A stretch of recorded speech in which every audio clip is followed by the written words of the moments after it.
स्त्री म्हणजे काय? स्त्री ही शक्तीचे प्रकटीकरण आहे. त्या ईश्वराची, प्रभूची मूळ शक्ती.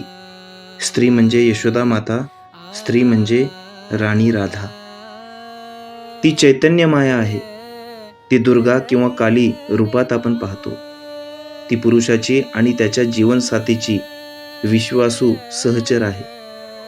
स्त्री तिच्या सौंदर्याने, प्रेमाने, तिच्या काळजीने, धैर्याने, मधुर आवाजाने, कृपेने, अंतर्निर्हित भक्तीने आणि सेवेच्या भावनेने पुरुषाला मोहित करते. पुरुषाच्या पार्थिव जीवनाचे संपूर्ण आकर्षण स्त्रीमध्ये केंद्रित असते.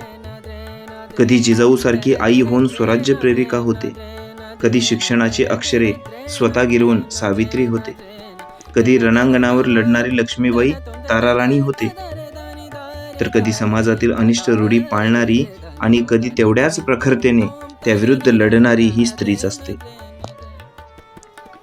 बहिणीसारखी होऊन आपल्या पाठीशी खंबीर उभी राहणारी ही स्त्रीच असते. आणि मुलगी बनून बापाचा अभिमान होणारी ही मुलगी ती स्त्रीच असते. पत्नी होऊन त्यागमूर्ती रमाई होते, तर धर्म, देश आणि कर्तव्यावर सरळ चालून लोकमाता अहिल्यादेवी होते. तर उच्च शिक्षण घेऊन देशाचे नाव 7 समुद्रापार नेणारी आनंदी होते.